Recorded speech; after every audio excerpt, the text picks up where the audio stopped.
After Work, con Eduardo Castillo.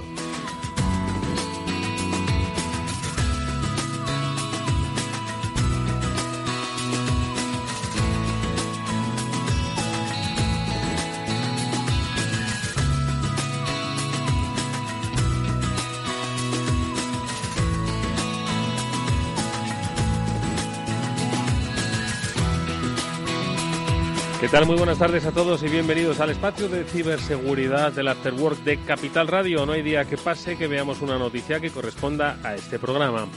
Recuerdo cuando hace, pues hoy se conmemoran, ¿no?, estos días, los 10 años de la caída de Lehman Brothers, pues recuerdo que de repente todo el mundo empezó a hablar de economía, ¿no? Empezó a hablar de crisis, de las hipotecas subprime, de estas llamadas hipotecas basura, de las cláusulas suelo, del valor del suelo. A fuerza todos nos tuvimos que hacer conocedores, ¿no?, del lenguaje financiero, que formaba parte de nuestra vida. No queríamos hablar de ello porque no lo entendíamos, pero a fuerza, al final era lo que tocaba, ¿no? Bueno, pues cuento todo esto porque a fuerza debemos empezar a manejarnos con el lenguaje de la ciberseguridad. Noticias como la que comentábamos la pasada semana, luego hablaremos de ella.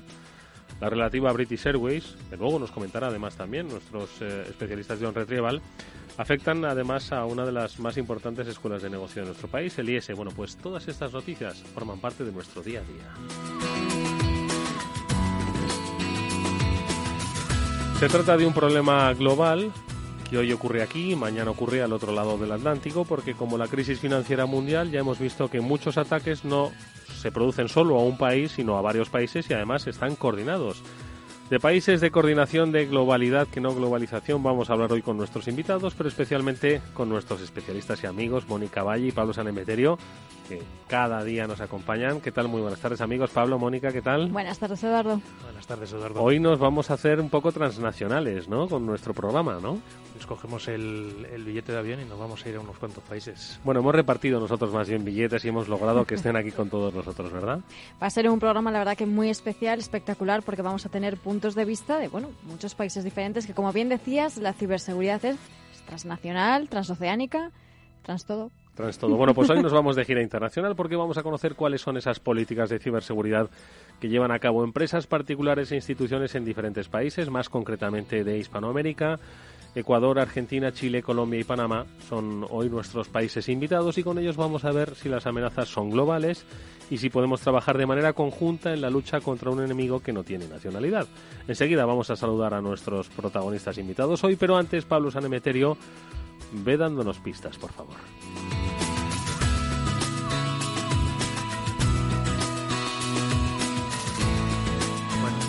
Hoy tenemos con nosotros a distintas personas que son, como yo, embajadores de ciberseguridad de ElevenPath.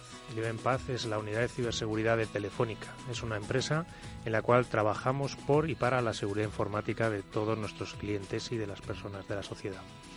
En general, esta posición también tiene un punto de divulgación, como hacemos en este programa y hacemos en otras muchas conferencias. Hoy tenemos con nosotros a Claudio, que es el coordinador global del equipo y es también jefe de la Oficina de Investigación y Desarrollo de I+D allí en Buenos Aires. Es también profesor de forense en el Instituto Superior de la Seguridad Pública y miembro de asociaciones relacionadas como ISA, OWASP y Argentina Cibersegura. Es también ponente en Ecoparty, en CERAES y en otra serie de congresos. También está con nosotros Diego. Diego es de Colombia, es especialista en redes, en seguridad por redes por la Universidad de Colombia y es investigador en la unidad de fraude de Telefónica. También está con nosotros Carlos, consultor especialista en seguridad y CSA en Ecuador. Y por último, Fabián, licenciado en informática y posgrado en criptografía y seguridad de la informática y es CSA en Panamá. Bueno, pues con todos ellos y también con nuestro invitado de Nova Red, que representa a Chile en este caso, pues hablaremos enseguida de cómo ven ellos, cómo viven ellos la ciberseguridad y cómo quieren trasladársela, como nosotros aquí pretendemos, a empresas, ciudadanos e instituciones. Enseguida vamos a volver con las noticias, pero antes brevísima pausa y comentamos todo lo que ha pasado. ¿Qué ha pasado en el IES? Nos lo van a contar desde On Retrieval.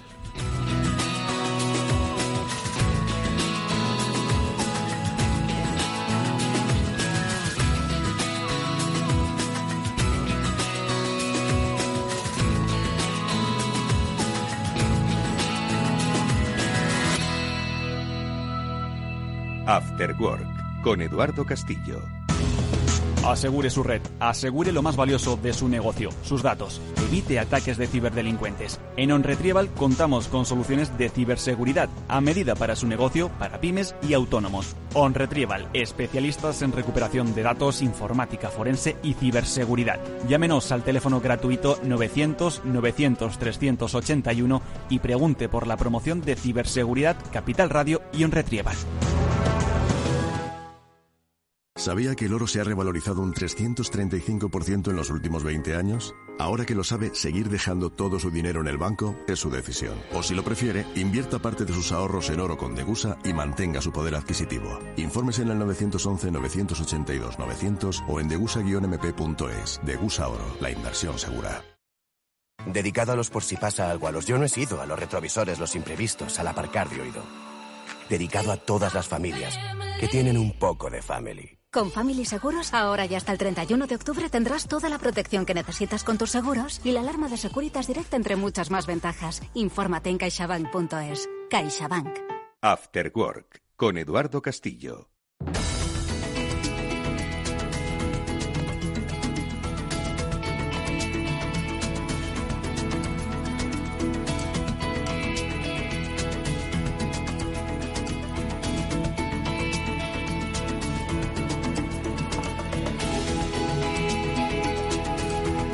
Bueno, pues fue una de las noticias de la pasada semana. Sigue coleando, obviamente, ese ataque que se produjo a la compañía British Airways, por la que quedaron comprometidos los datos de miles de clientes que hicieron compras en determinados momentos. Desde BitLife Media, Mónica, estáis siguiendo este asunto y os estáis haciendo preguntas porque todavía no se han dado todas las respuestas, ¿no? No, todavía faltan algunas por responder, pero oye, algunas se han ido averiguando los últimos días y es que no hay duda de que este ataque sufrido por British Airways se va a convertir en uno de los más sonados de este 2018, pero sin ninguna duda. No solamente por la gran cantidad de datos, que se calcula que son unos 380.000 usuarios las víctimas de esta brecha de datos, sino por el tipo de información afectada, que son estos datos bancarios. Bien, pues la semana pasada salía una investigación a la luz de una firma de seguridad que es RiskIQ, que bueno, estaba tras la pista ya desde hace tiempo de un grupo cibercriminal que parece que es el que está detrás de este ataque, que se llama MageCard. Y su modus operandi es muy particular y está enfocado precisamente a esos datos bancarios, atacando a lo que es la plataforma y el formulario de las pasarelas de pago.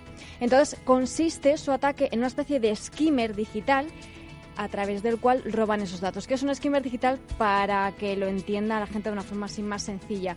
Pues un skimmer es una clonadora de tarjetas de crédito, básicamente. Pero normalmente esas clonadoras se utilizan de forma física. Es decir, la tarjeta física que contiene esos datos bancarios, la tarjeta de crédito, se clona con un skimmer. Pero en este caso es un skimmer digital. Y hacíamos una entrevista precisamente esta semana en BitLife Media a Pablo Sanemeterio, que no sé si le tenemos por aquí, que nos explicaba estos datos técnicos del ataque, porque es realmente preocupante para el usuario, ¿no, Pablo? O sea, un skimmer digital, es decir, ya no necesitan acceder a la tarjeta de crédito física, nos la pueden robar a través de esa pasarela de pago. Claro, en este ataque lo brillante quizás es la simpleza con la cual han conseguido obtener esos datos. Es decir, esta gente lo que ha hecho es incrustar un pequeño código JavaScript, que en el informe de RiskIQ viene, no son más de 20 líneas, que lo que hace es insertarse dentro de ese formulario donde nosotros normalmente ponemos los datos, y ponemos nombre, la dirección de correo y otros datos personales y la tarjeta con la que pagamos. Y lo que hacía es, en el momento en el que vas a pulsar en el botón de enviar esos datos para hacer la compra, ellos lo que hacían era recoger todos esos datos del formulario y mandárselos a un servidor que ellos controlaban. Con lo cual ellos ya tenían todos tus datos de compra, y ya pueden utilizarlos en otras plataformas para usar tu identidad, tu tarjeta. Pues como decías, un ataque sencillo pero brillante. Y luego, Eduardo, si quieres le preguntamos a la mesa si les parece que es realmente brillante este ciberataque. Luego se lo preguntamos a nuestros especialistas invitados. Esto es lo que pasó con British Airways y qué es lo que ha pasado con una web vinculada a la Escuela de Negocios IS, concretamente a la que le vende material docente, bueno, pues que ha sufrido un ataque cibernético. Lo han seguido desde OnRetrieval y nos dan el análisis y no sé si las soluciones. Ricardo Laviaga es el director técnico de la compañía. Ricardo, ¿qué tal? Buenas tardes. Buenas tardes, Eduardo. Oye, ¿qué es lo que ha pasado? Tenemos la noticia en pleno desarrollo porque todavía En este momento están las webs caídas. Ya no es una, al menos son 2 páginas web de la Escuela de Negocios IES las que han sufrido aparentemente un importante hackeo durante el día de hoy. Una es IES Publishing, que está dedicada a la venta de material docente, y otra es IES Insight, que es un portal de conocimiento. El ataque lo ha reivindicado el grupo de hackers La 9, que está vinculado a Anonymous, y que ha sido responsable en el pasado de otros ataques bastante mediáticos, como uno a la entidad de gestión de derechos de autor Cedro, la Cámara de Comercio de Madrid, Idental o el Corte Inglés. El grupo asegura haber accedido a más de 41,7 millones de correos y más de 300.000 datos personales, aprovechando una vulnerabilidad en los servidores web de IES.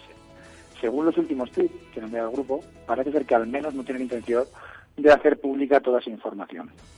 El IES, por su parte, ha declarado que está analizando el alcance del incidente y trabajando en una solución. Así que, bueno, como ya sabéis, no existe ninguna solución de ciberseguridad infalible, pero sí se pueden reducir al mínimo las posibilidades de sufrir un ataque grave. Por desgracia, incidentes de este tipo son más frecuentes de lo que nos gustaría y nos recuerdan la importancia de la inversión en soluciones de ciberseguridad, no solo por el daño que puede suponer para nuestra marca un incidente grave, sino porque además nos exponemos a sufrir sanciones de la Agencia Española de Protección de Datos en caso de demostrarse tras un incidente que no habíamos implementado un mínimo de medida de protección de la información confidencial manejada por nuestra empresa. Nosotros desde NetRival, como expertos, pues recomendamos, como en otras ocasiones, auditoría, fortificación y monitorización continuas para proteger los sistemas críticos y los datos sensibles de nuestra empresa y nuestros clientes. La auditoría continua, que para encontrar errores de diseño y vulnerabilidades presentes y futuras en los sistemas, la fortificación para mejorar el diseño de la arquitectura de seguridad y corregir las vulnerabilidades que encontramos durante las auditorías, y la monitorización continua para detectar actividad sospechosa y bloquearla en caso necesario. Con esas medidas tendríamos ya cubierto un gran número de posibilidades de ataque hacia nuestros sistemas. Oye, Ricardo, te pregunto, pero también brevemente le pregunto a Pablo y a Mónica.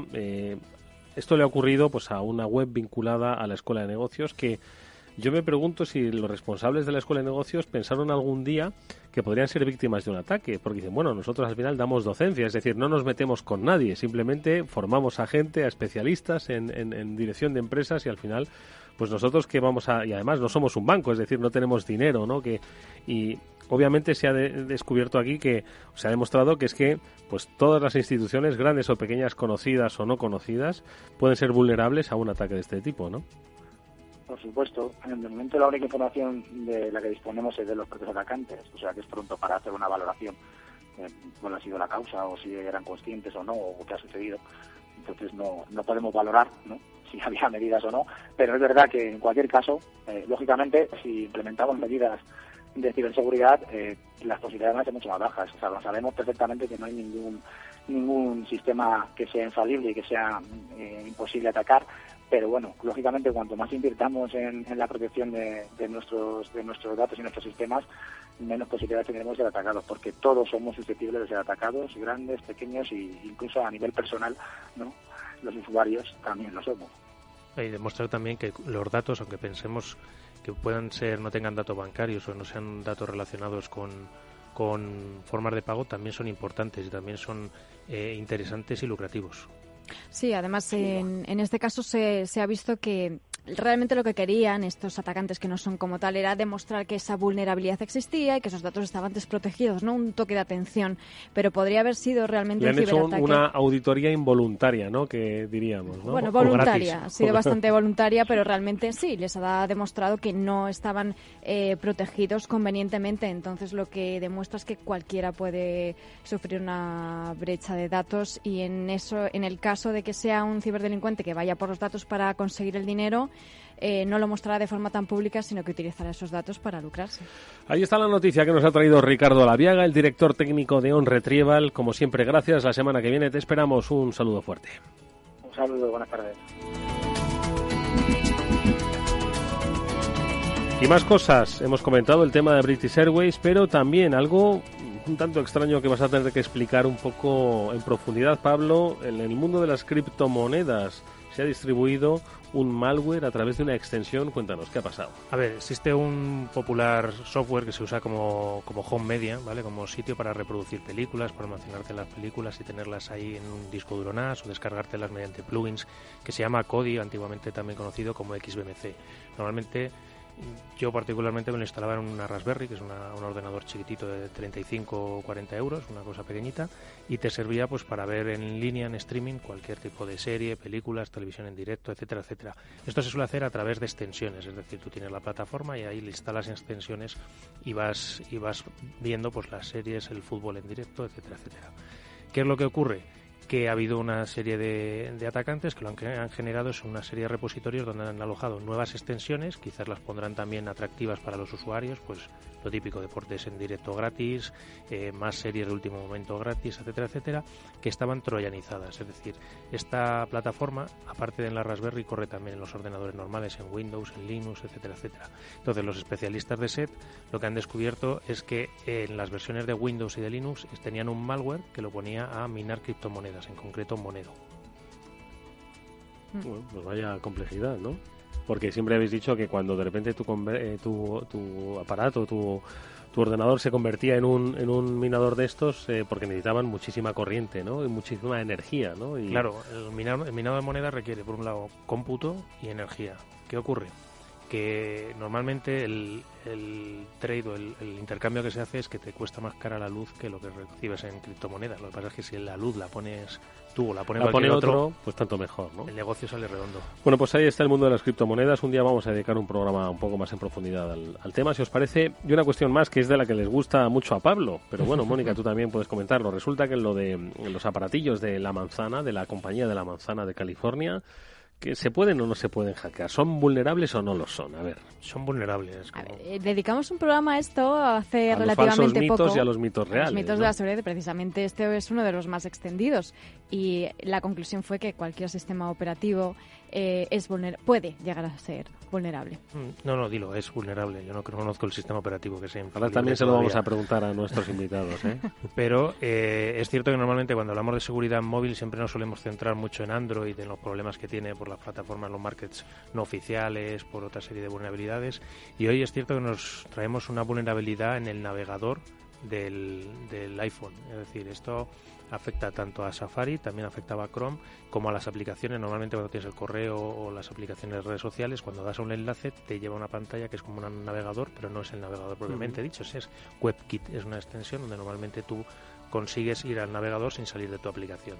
¿Qué ocurre? Que hay una vulnerabilidad dentro del código que trata las páginas web, y este investigador concreto, Sabri Hatduch, un poco complicado decirle, es un investigador de la aplicación Wire, y ha publicado una prueba de concepto en Internet que demuestra cómo, navegando solo a esa página, tu teléfono iPhone se reinicia. Es decir, se produce un fallo en el kernel, la parte más profunda, más interna o más segura del sistema operativo, que hace que se reinicie tu teléfono. Pues ojo, que de verdad que nadie está a salvo. Gracias, amigos. Vamos a saludar a nuestros invitados.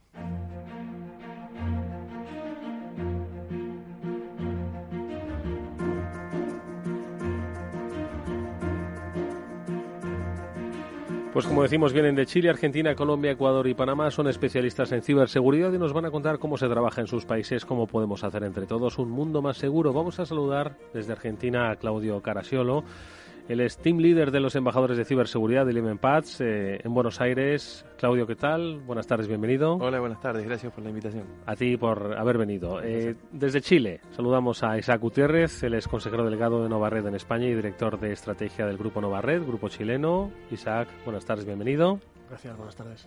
También está con nosotros Diego Espitia, que él es CSA, es embajador también de ciberseguridad en Colombia, es especialista en seguridad en redes y es investigador en Telefónica Colombia. Diego, buenas tardes. Muy buenas tardes, un placer estar acá.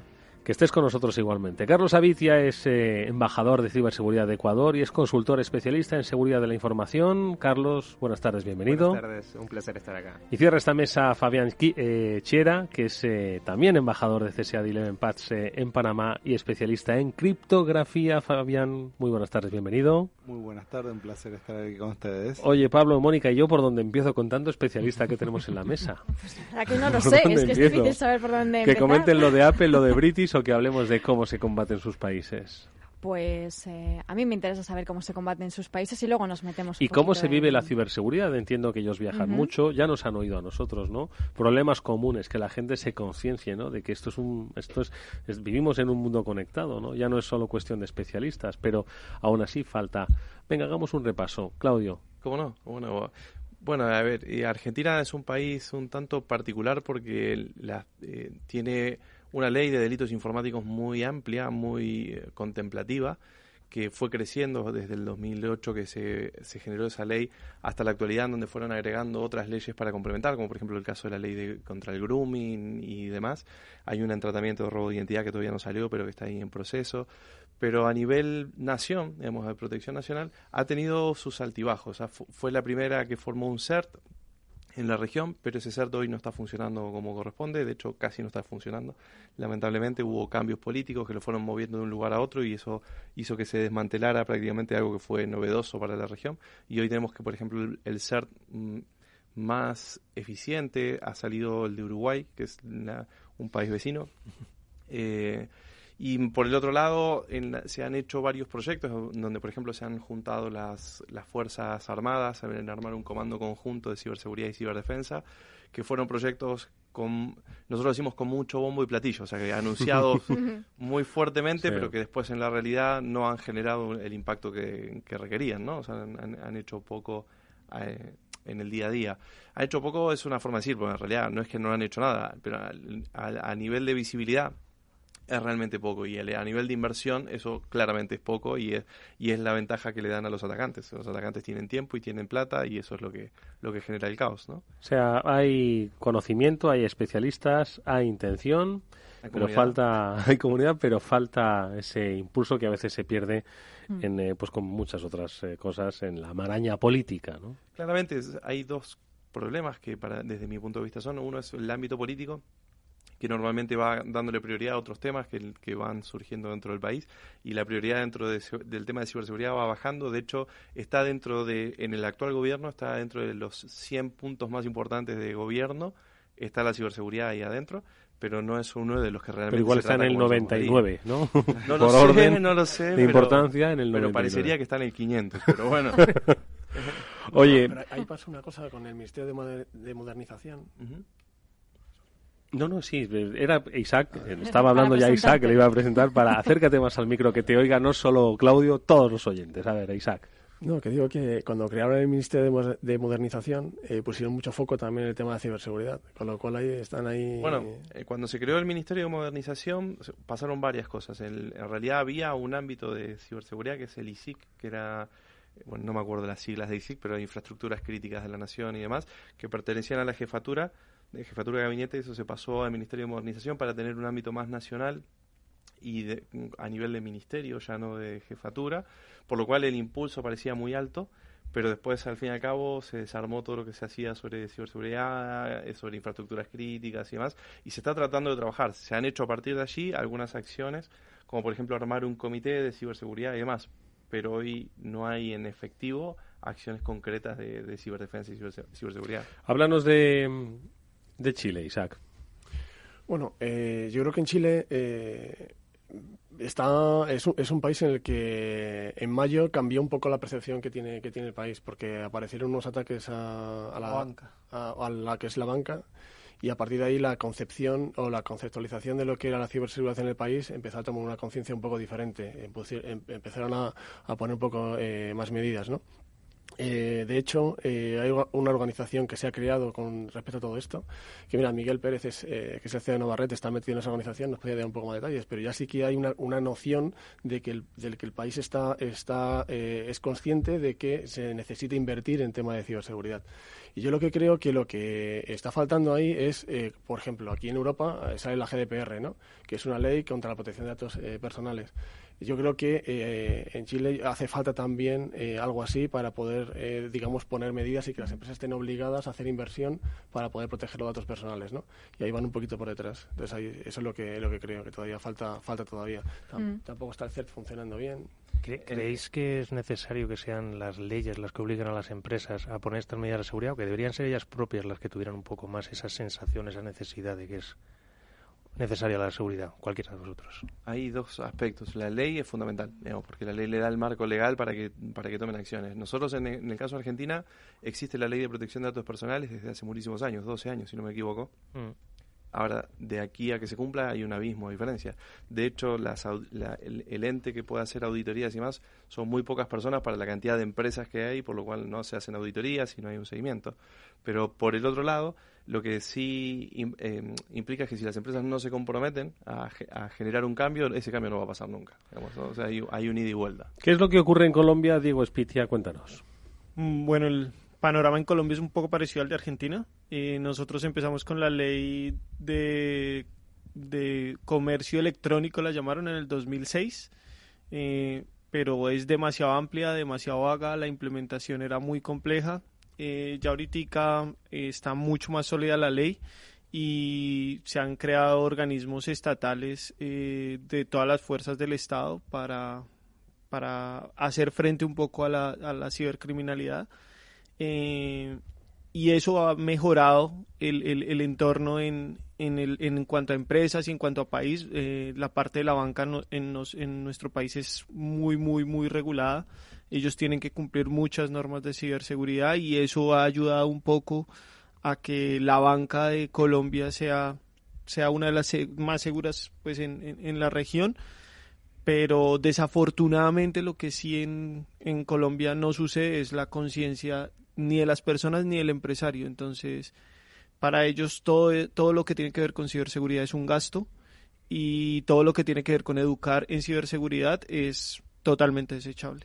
Oye, estáis hablando, nos estáis poniendo un poco al día sobre cuáles son esas políticas o el estado de concienciación tanto empresarial como institucional de la ciberseguridad, pero entiendo que cada país tiene su propia idiosincrasia y sus propios problemas, es decir, su propia ciberinseguridad, ¿no? Entonces, por ejemplo, en el caso de Colombia, y un poco en perspectiva, bueno, pues tiene sus unos problemas que trata de resolver con cada día, ¿no?, con el paso del tiempo, pero que yo no sé si han favorecido la aparición de determinadas ciberdelincuencias que quizás otros países no tengan, es decir, la creación de unas redes organizadas que puedan estar vinculadas al narcotráfico o ya no, pero quizás el conflicto, ¿no?, armado que ha vivido y sufrido Colombia también quizás haya generado pues que al final, siempre se ha comentado aquí, los campos de batallas han pasado de estar sobre la tierra a estar en el ciberespacio, ¿no? Sí, total. Y yo creo que en eso, por eso se han unido tanto las fuerzas militares en Colombia, porque pues se ha migrado mucho al ámbito digital y ellos tienen que estar pues a la vanguardia de poder defender también un poco ese mercado. La parte de inteligencia en Colombia es muy fuerte y lo han llevado a la parte digital y con muy buenos resultados en cuanto a algunas detecciones de grupos, algunas detecciones de nuevas amenazas, de nuevas formas de muchos negocios turbios, no solo narcotráfico, que han ayudado tanto al país como un poco a la región, pero se sigue con el problema un poco de la conciencia. Entonces terminan, así como en el, digamos, en el narcotráfico común, terminan usando mulas o terminan usando gente que no tiene educación o algo para esto, en la parte cibernética también. Son problemas compartidos, Claudio. De hecho, todos los países hemos visto como el ideal a Colombia en su momento, cuando empezó con el combate a las fuerzas a través de grupos de ciberinteligencia o de ciberdefensa y demás, y se lo ha tomado como modelo, pero justamente el problema que acusaba de la falta de concientización hace que lo vemos como un modelo por un tiempito, después nos olvidamos de ese modelo y ya hacemos otra cosa, ¿no? Vamos a seguir esta primera ronda con Carlos Ávila de Ecuador. Carlos, la situación de tu país. Sí, realmente escuchando un poco lo que hablaba cada uno de aquí de la mesa, es importante mencionar, creo que Y algo que comentaba Pablo, que pienso que la ley hace el hábito, ¿no? Entonces, la ley ayuda mucho en ese sentido y es desde la óptica y la idiosincrasia de mi país, cuento lo mismo, ¿no? Que hay comunidad, hay gente que se especializa, gente que estudia, gente que aporta dentro de la sociedad. De hecho, hay regulaciones en la banca, sobre todo. Por ejemplo, hay una que se llama la 2148 que obliga a todas las instituciones financieras a hacer, por ejemplo, un tema de un análisis de seguridad año a año o una vez al año. Entonces, ese tipo de cosas pienso que ayuda, ¿no? Aporta a que esa ley se haga un hábito para que todo el mundo tenga conciencia o tome conciencia de la parte de la seguridad cibernética, ya sea empresarial o cualquier persona común. Y pienso que también, al igual que hablaba Diego, muchas de las cosas que suceden en temas narcotráfico y temas ilegales ayuda a que lo que está pasando hoy en día también en mi país sume para que organizaciones gubernamentales del Estado, militares, se sumen a esta globalización de la ciberinteligencia, ¿no? Apuesten por software, por procesos, por herramientas que ayuden a ese tipo de detección temprana. Y la última reflexión, la de Fabián Chiera, de Panamá. Adelante, Fabián. Bueno, ¿qué decir frente a todo lo que han dicho, ¿no? Bueno, mira, justamente estaba pensando en ese tema, ¿no? Yo cuando, digamos, tengo que evaluar, digamos, a nivel de un país más o menos como está en el tema de ciberseguridad, yo lo veo por diferentes aristas. Uno es claramente el tema regulatorio, ¿no?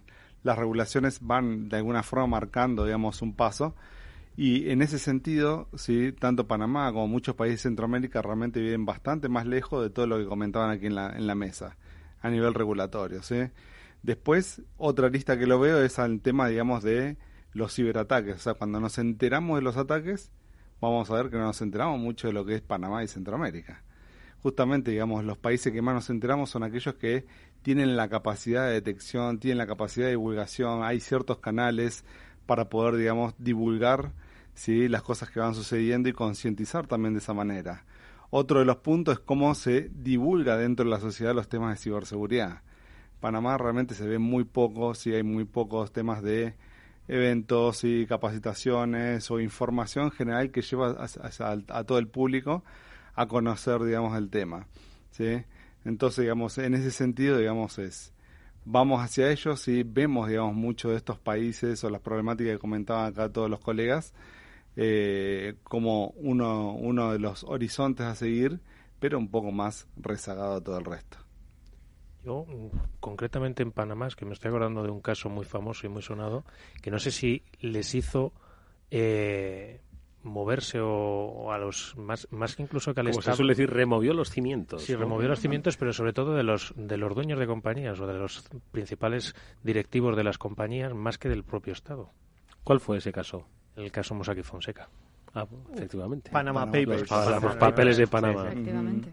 Pero además que yo estuve en Panamá cerca de la época que y allá lo tomaron más como una noticia política que como un ataque cibernético. Fue muy poca las personas o las noticias en los medios en donde informaban que lo que había sucedido era un ataque cibernético por medio del cual se habían fugado esos datos o habían expuesto esa información, sino la noticia era solo... Sí, la trascendencia de quienes aparecían allí, no tanto el camino, ¿no? que se llevó. Sobre todo lo digo porque yo creo que es una empresa que si no ha desaparecido, debe haber bastante mermados sus beneficios o sus ingresos. Entonces yo creo que el resto deberían concienciarse un poco alrededor de ese tipo de fallos de seguridad que van a cerrar la empresa. Desde la teoría, sí. En la práctica no es lo que sucede normalmente, ¿no? Se reacomodan en otras empresas o se sigue trabajando igual y uno lo analiza como, bueno, ellos fueron los que perdieron, pero seguimos trabajando de la misma manera. No hay grandes cambios a partir de ese incidente. Y además que a ellos ya les habían avisado exactamente que esa era la vulnerabilidad que tenían. Hablamos precisamente mucho en este programa acerca de la concienciación, de la importancia de concienciar no solamente a los usuarios, también a los empleados y por ende a las empresas y que los directivos tienen que estarlo.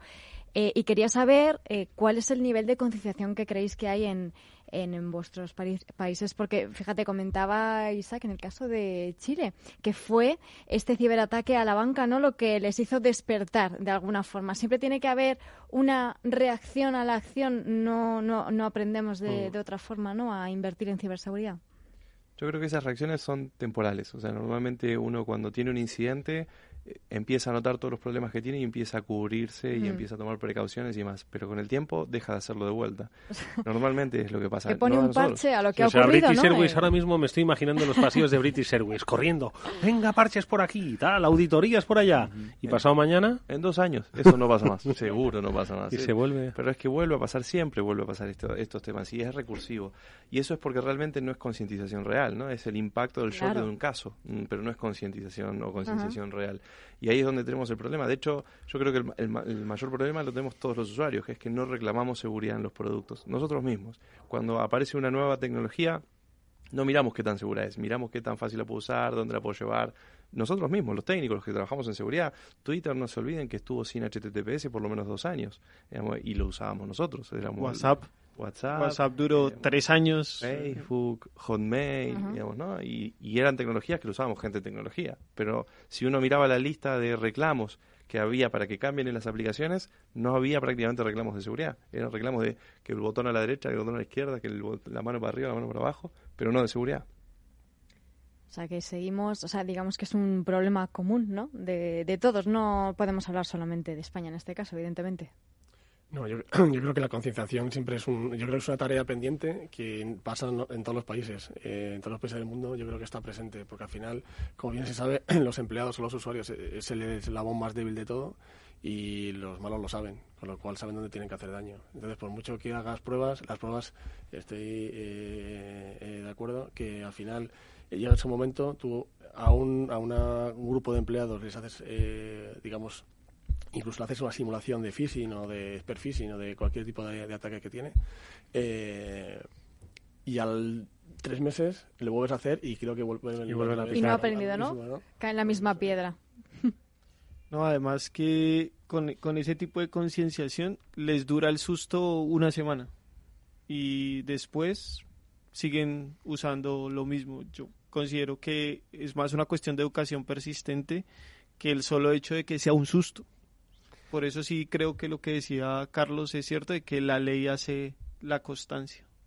De hecho, pienso que mucha de la idiosincrasia y la problemática de todos los países, viéndolo desde el lado político de lo que hablamos, una idea fundamental sería, ¿no? La idea propicia es que toda esta parte de ciberseguridad se maneje de manera aislada, ¿no? Que hay un marco legal, político y de Estado totalmente paralelo e independiente a quien gobierna un país o genere políticas, ¿no? Entonces, establecido ese marco y hay un rumbo de trabajo, porque si no, siempre esto va a estar cambiando.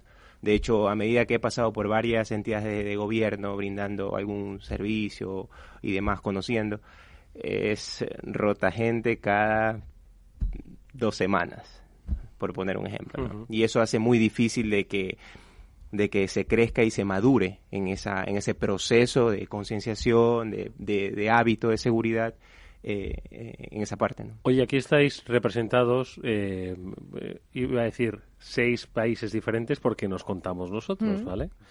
¿Creéis que el futuro de la ciberseguridad va a pasar por una alianza, ¿no? Supranacional, internacional, y transatlántica, ¿no? En el combate, en el intercambio además de la información, en el que Argentina trabaje con Colombia, con España, con Francia y con Turquía. ¿Pasa por ahí, creéis, o es demasiado utópico, una quimera, ¿no? Pensar en esa especie de Naciones Unidas para la ciberseguridad?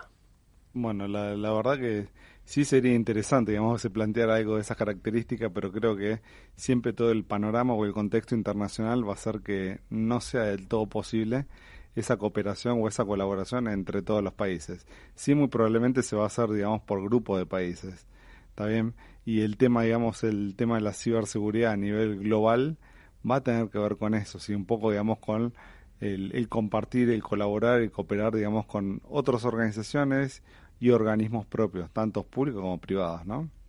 En algunos lugares ya pasa, aquí tenemos toda la comunidad europea, hay bastantes trabajos en conjunto entre los países de Europa.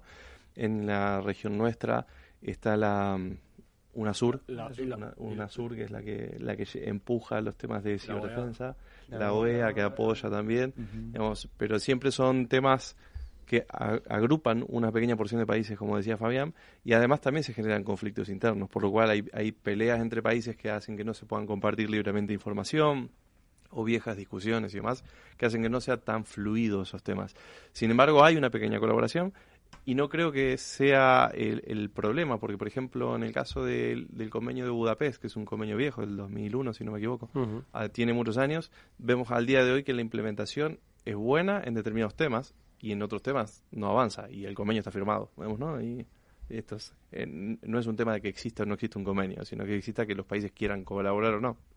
Bueno, ya hay alguna iniciativa, porque yo conozco que el INCIBE está trabajando bastante en ello, está en colaboración con la OEA, de hecho está en contacto con los distintos CERT que hay en los distintos países de Latinoamérica, se están haciendo cosas, de hecho incluso se comparten feeds de información de las cosas que están ocurriendo. Lo que pasa es que sí que es cierto que yo creo que todavía tiene que avanzar mucho más en toda esa colaboración.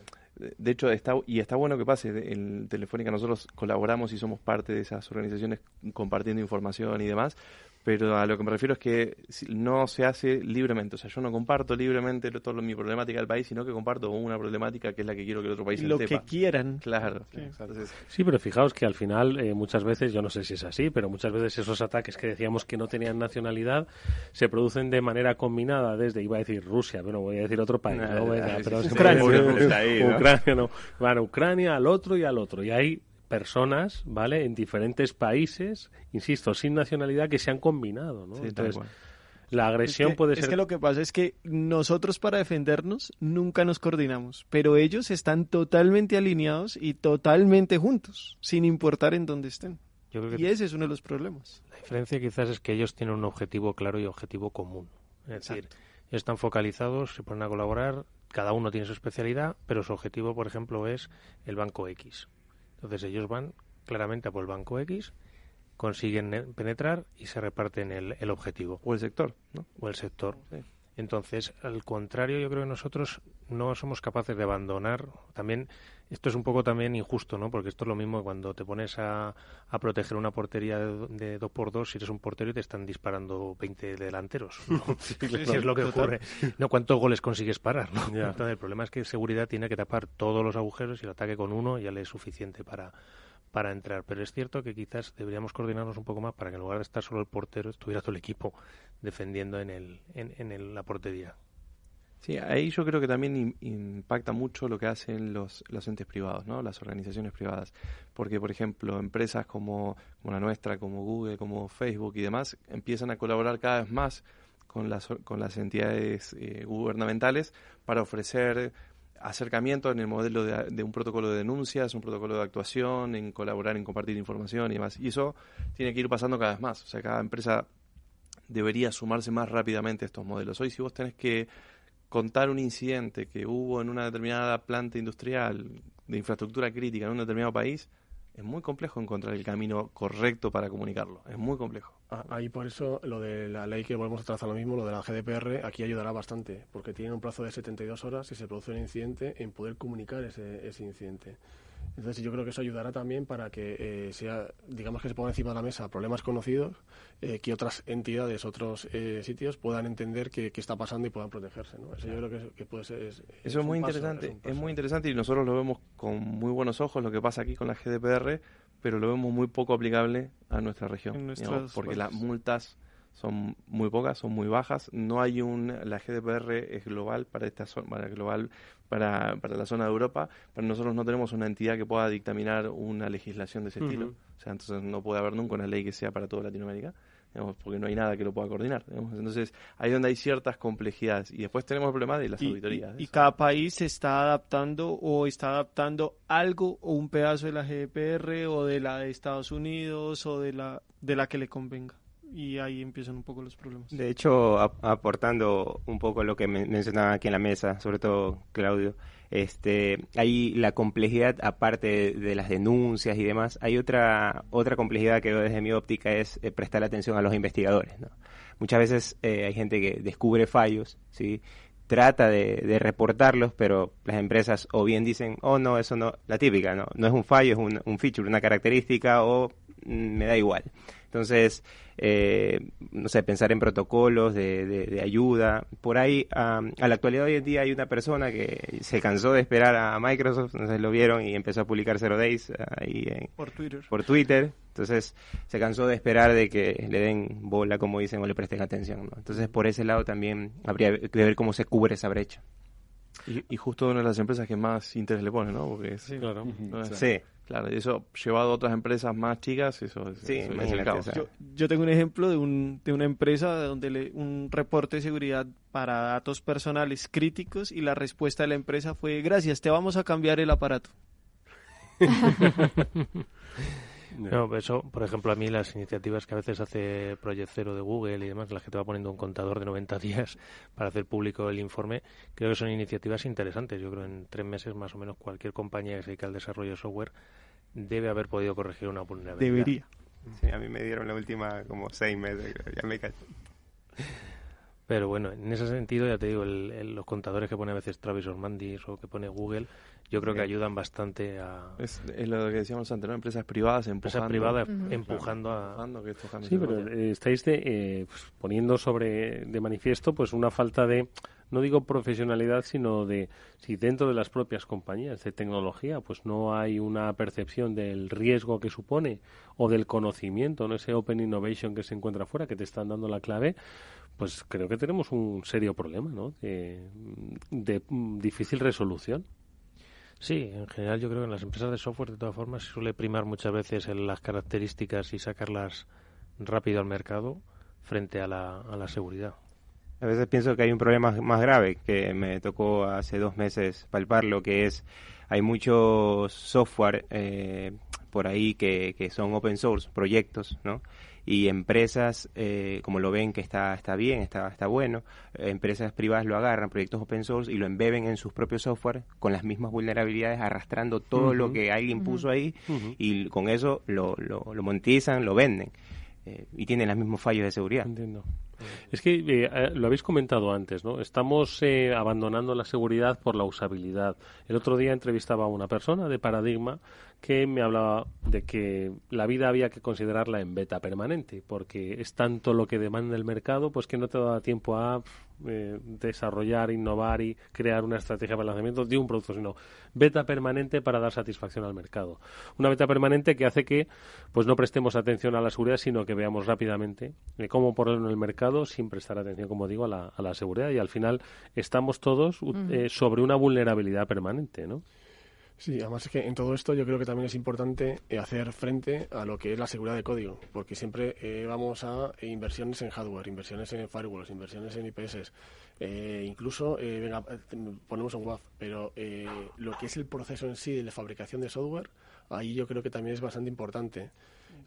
Y de hecho, con la cantidad de frameworks y tecnologías que existen ahora mismo, considero que es fundamental poner foco también no solo en la parte de hardware o más software para protección, sino en lo que es el proceso de software seguro. De desarrollo seguro. Que las empresas de desarrollo entiendan que tienen que hacer las cosas con seguridad desde el principio, porque si no, poderlo solucionar es mucho peor. Bueno, yendo un poquito más en profundidad, perdón que interrumpa, ¿no? Pero yendo un poquito más en profundidad y para acompañar esto, creo que el eje está en que en las universidades se les enseña a los desarrolladores desde el principio temas de seguridad, y no que sea una materia opcional o sea una materia del último año, que es lo que al fin y al cabo no termina ayudando, ¿no? Porque ya la persona durante 4 años aprendió a programar mal, entonces en un año no le vas a cambiar el hábito, lo tenés que agarrar desde el principio, eso es lo que faltaría un poco de foco. Pero era muy interesante lo que comentabas, Eduardo, esa beta permanente, ¿no? Porque al final todo este software, como comentabais, y como dice siempre Pablo, ¿no? Es vulnerable y puede tener vulnerabilidades en cualquier momento, bien sea, como decías, Carlos, porque cogen un proyecto en open source o lo que sea que puede tenerlo. Entonces, esa inversión que hablamos siempre que falta en ciberseguridad, invertirla en más programas bug bounty, de invertir en esos desarrolladores, esos programadores y esos expertos en ciberseguridad que encuentren esos fallos en el software, ¿no? Más que las empresas sean más abiertas en el sentido de decir, oye, mira, este es mi software o esto es lo que he desarrollado, lo abro para que encuentren las vulnerabilidades los expertos y que se solucionen lo antes posible. Sí, es mente abierta, digamos. Nosotros en Argentina en particular tuvimos los últimos 3 años una pelea muy grande por el tema del voto electrónico, ¿no? Que se intentó implementar, hubo peleas de la comunidad, toda la comunidad de seguridad decía que no servía porque era un voto electrónico que era con papel impreso pero con un chip de RFID. Entonces nosotros hicimos muestras donde les mostrábamos que podíamos interceptar y saber a quién había votado cada una de las personas. En nuestra Constitución el voto es secreto, digamos, ¿sí? Entonces nadie debería saber a quién votaste. Y a pesar de que se hicieron demos y se mostraron con software que se filtró, digamos, de la compañía que desarrollaba este sistema de voto electrónico, se le fue a pedir a los distintos partidos políticos, a todos los partidos políticos, que nos provean las máquinas y el código para poder testearlo. Y se le pidió a la empresa que generaba ese software que nos preste el código para poder probarlo, y siempre se negaron. O sea que al final se hicieron todos los análisis sobre el software que se filtró y nunca sobre el que nos propusieron. Digamos, y eso es lo que estamos hablando, ¿no? Si tenés un software y no estás dispuesto a que los demás lo testeen, y yo ya empiezo a dudar de la seguridad que eso pueda tener, ¿no? Porque ¿quién lo miró? ¿Una persona? ¿10 personas? Es muy distinta la visión de esas 10 personas que pueden saber muchísimo cuando eso se para delante de la portería y hay 50, 100, 1000 personas tirándole tiros, digamos, ¿no? Yo entiendo que también hay veces, por ponerme un poco en la parte de la empresa de desarrollo, quizás les falta un poco el conocimiento de cómo funciona muchas veces el mundo de la seguridad, y se va a pensar que, bueno, me lo van a desprestigiar, me van a pedir dinero por ello, muchas veces no te lo van a hacer gratis, o sea, no te están pidiendo dinero a cambio, te están haciendo por un bien común que esta aplicación sea más segura, pero en la mente quizás de los directivos de estas compañías que desarrollan el software, a veces falta un poquito el pensar que lo hacen por un bien común y no por pedirte algo a cambio. De todas formas, siempre hemos puesto la industria del automóvil como una especie de analogía, ¿no? Con la industria de la ciberseguridad, de lo que se refiere a concienciación. La industria del automóvil hoy en día, si tú haces un coche donde no lleva airbags, no lleva cinturón de seguridad, y en las pruebas que hace antes de salir al mercado no pasa unos test establecidos internacionalmente, ese coche no pisa la calle, ¿no?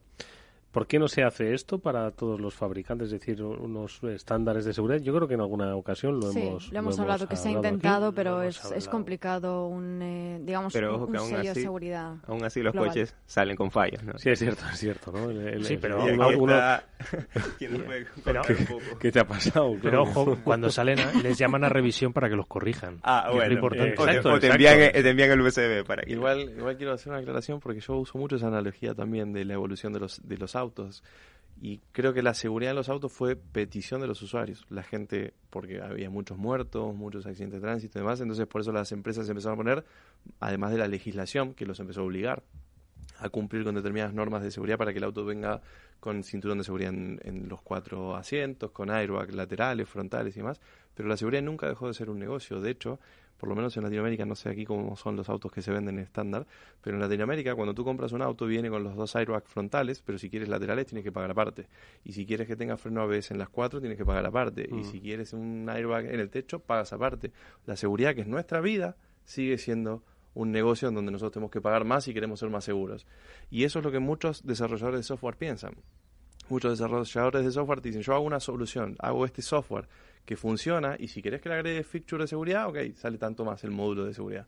Y eso es lo que después trae los problemas. Y en algunas viven de esos features. O sea, sacan el software y le tienes que comprar 30 cajas para que medio te sirva de algo. Claro. Es que yo creo que aquí hay 2 ejes, ¿no? El primero es el proceso, porque al final, como habéis dicho, es el deadline, tiene que salir. Entonces, meter el test de seguridad, piensan que va a retrasar el proceso, con lo cual es erróneo. Ahora ya está con el tema de DevOps y demás, pero eso es uno, proceso. Y 2, formación, porque aquí la universidad que sale programando, sabe programando de forma segura. Es que lo que tú decías, Claudio, es que eso yo creo que son de los ejes principales. Uno es concienciación en las empresas para poder cambiar el proceso, para que la seguridad sea intrínseca dentro del proceso de desarrollo de software. Y 2, formar a los desarrolladores de que conozcan cómo desarrollar de forma segura. Claro, el tema ahí, la formación de los desarrolladores, sí. O sea, yo lo que veo es que como que recién estamos iniciando ese camino, ¿no? O sea, hay todavía una creencia muy fuerte que es que los temas de seguridad los resuelven las personas que nos dedicamos a temas de seguridad. Sí, y la seguridad realmente sabemos que es un tema de todos, sí, y dentro de las compañías es transversal, digamos, a todas las áreas, los grupos que puede haber. Entonces, cuando tocamos temas de software, sí, se va a requerir, digamos, ese tema, ¿no? O sea, que haya programadores que conozcan acerca de cómo desarrollar en forma segura dentro de esas plataformas o tecnologías que utilizan. Yo siempre he dicho también que el tema de la seguridad debería estar en los programas Es cierto también que, sobre todo en las carreras, yo, como viví la mía particularmente, es que me sirvió para poner las bases en las cuales luego seguridad se acaba sosteniendo. Es decir, la seguridad para mí es un poco la cúspide de una pirámide en la que tienes que formarte en muchas cosas: programación, redes, sistemas operativos, bases de datos, muchas áreas que tienes que dar, que en un periodo formativo de 4 años quizás no te da tiempo a tocarlas todas con el detalle que necesitas, y requiere un poco más de la voluntad de los alumnos o de la gente de querer saber. Quizás también, si el mercado demanda, como bien decía Claudio, y además es una analogía que me ha gustado mucho, porque también la he oído en Luis Jiménez, su director del CCNCERT aquí en España, decía que el mundo de los autos, si nos damos cuenta, quizás tiene 150 años, 100 y pico años, 120, y a base de muchos muertos es donde ha ido entrando esta parte de la seguridad. No me gustaría tener que llegar hasta ese punto, ¿vale? Pero tengamos en cuenta que cuando la gente lo reclamaba era porque veía correr peligro sus vidas. En este caso no creo que tengamos que llegar a tanto, para porque vayamos reclamando esta seguridad. También tenemos ¿cuánto tenemos de vida? Normalmente 40, 50 años. Quizás tendríamos que vernos entre otros 50 a ver cómo estamos. Hombre, vamos camino. Es decir, ayer hablábamos de British Airways, hoy estamos hablando del IS, anteayer estuvimos hablando de, pues no recuerdo qué otra gran compañía, ¿no? Es decir, que cada semana se van produciendo pues titulares, ¿vale? Porque tengo que decirlo así, más que ataques, se producen titulares que al final la gente va diciendo, hombre, estoy seguro de que las escuelas de negocio de nuestro país, el Instituto de Empresa, ESADE, las grandes y las otras que también están en la escala media de tamaño, pues se habrán preguntado, ostras, ¿y yo cómo estoy, no? Por lo menos eso habrá motivado, ¿no? E Iberia, American, Air Europa, etcétera, etcétera, estarán diciendo, revísame ahora mismo todas esas cosas, ¿no? Sí. No, y la otra cosa es que en la analogía, en la comparación, es que el mundo del automóvil a la final fue un poco más lento de lo que va. Sí, bueno, las velocidades a las que evolucionamos ahora son brutales. Entonces eso hace que no vayan a ser 100 años, sino que tenga que ser mucho menos. Sí, debe ser antes. Además también hay que ver la parte positiva de todo esto, ¿no? Porque hace unos años atrás todos estos titulares no se exponían. O sea, si había una brecha de seguridad no se contaba. Si era un problema de seguridad de un banco no se iba a publicar nunca. Si era un problema de una compañía aérea no iba a aparecer. No había programas de radio donde se pueda hablar sobre seguridad. No había programas de televisión. O sea, también hay que mirar el camino que venimos recorriendo durante tantos años y que ha ganado un lugar dentro de la sociedad donde se habla acá tanto de este tema. De hecho, y están en los puntos del consejo, porque ahora ya la ciberseguridad ya es un punto dentro de los consejos de administración de la compañía. Exacto. Y aparte ya escuchas a gente, padres, madres de una escuela que hablan sobre el cifrado de algo. No tienen mucha idea de qué se trata el cifrado de algo, pero saben que si está cifrado es bueno y si no está cifrado no. Entonces, sí, se empieza por ahí. Empieza, ¿no? Por lo menos, algunos mensajes van quedando. No es que no hemos logrado nada en todos estos años, ¿no? Yo creo que hemos logrado mucho. Claro, este tipo de actividades. Por ejemplo, la radio aquí, encantado de estar. Y realmente que estéis aquí, ¿no? Estas cosas, bueno, en Argentina sí tiene este tipo de cosas, no sé si en Colombia, pero en Ecuador muy poco. O sea, este tipo de iniciativas como la radio, que la gente mucho escucha, gente de mayor edad, por ejemplo mis padres, como menciona también Claudio, me pregunté, bueno, ¿y en qué tú trabajas? O sea, en seguridad informática. Bueno, se hace una idea, pero ¿eso es legal o es ilegal? ¿no? Correcto, exactamente. Entonces este tipo de cosas creo que van sumando a todo esto que venimos conversando de concienciación. Siempre cuento que mi padre presentaba a la familia, decía, ella es mi hija, la doctora, ella es mi hija, el analista de sistema, y él es Claudio. Imposible de describir, ¿no? Pero bueno, pues en ese sentido, bueno, el animar en general a toda la gente de distintos países a que, por suerte, ahora mismo las plataformas tecnológicas te ayudan a escuchar los programas independientemente de dónde se hagan y en la emisora que se hagan. Tienes todo el tema podcasting, todo el tema de streaming de radio que te va a permitir oírlo Oye, ¿cómo y dónde, cuando quieras? Oye, y yo os pregunto una cosa, que es, volviendo quizás a un tema que hemos tocado antes, de la misma forma que los malos, ¿no?, se unen porque tienen intereses comunes. Oye, aquí hay 1, 2, 3, 4, 5, 6, 7 especialistas, yo no me cuento, ¿vale?, pero me cuento entre los buenos, pero hay 7 especialistas con un objetivo común, que es el de salvaguardar, oye, la integridad de las personas, de las instituciones, de los países. ¿Por qué no se crea una liga que no tiene que ser oficial? Seguro que hay, ¿no?, en la que, bueno, pues de la misma forma que hay malos que atacan, hay buenos que defienden y que estáis conectados. ¿Eso existe? ¿Eso sería posible? ¿O es que estoy muy cansado y son las 7:30 y ya tengo ganas de ir a casa?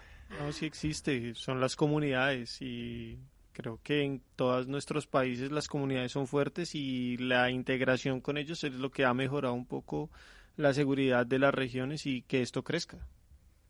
No te olvides que las comunidades las forman personas, por eso no hay una comunidad en donde todos estén de acuerdo, por eso se forman varias, porque hay sectores que piensan de una manera, sectores que piensan de otro, pero al momento del incidente hay colaboración, por lo menos en todos los casos que he conocido hay colaboración incluso internacional.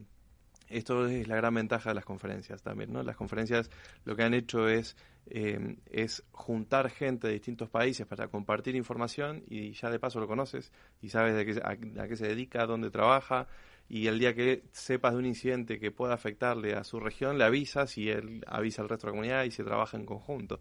El tema de WannaCry para mí fue un caso muy concreto. Cuando pasa lo de WannaCry, en Latinoamérica la cantidad de infecciones fue muy baja. ¿Por qué? Porque nosotros surgimos con los alertas de aquí muy temprano, para nosotros muy temprano allí, allá cuando yo me entero a las 3 de la mañana, y empiezo a llamar a todos, obviamente a todas las ramas de Telefónica con las que tenía que avisar, pero además a un montón de gente que era de bancos, petroleras y demás, que formamos distintas comunidades y que nos conocemos, y los fui advirtiendo de la situación, digamos, ¿no?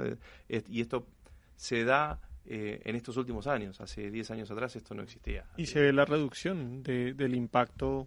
Pasadas las horas en los últimos países va bajando. O sea, los países de Centroamérica que están 3 horas después de Argentina tienen muchísimo menos incidentes que Argentina o Brasil. Por ejemplo, aquí en España también se dio otro curioso momento en el cual, pues bueno, de forma espontánea se acabó generando un grupo en una aplicación de mensajería instantánea en la que estaban representadas prácticamente todas las compañías. Yo creo que ahora mismo estamos casi cerca de 300 personas y están casi, yo diría que el top 100 de empresas o el top 200 de empresas de España están representadas ahí.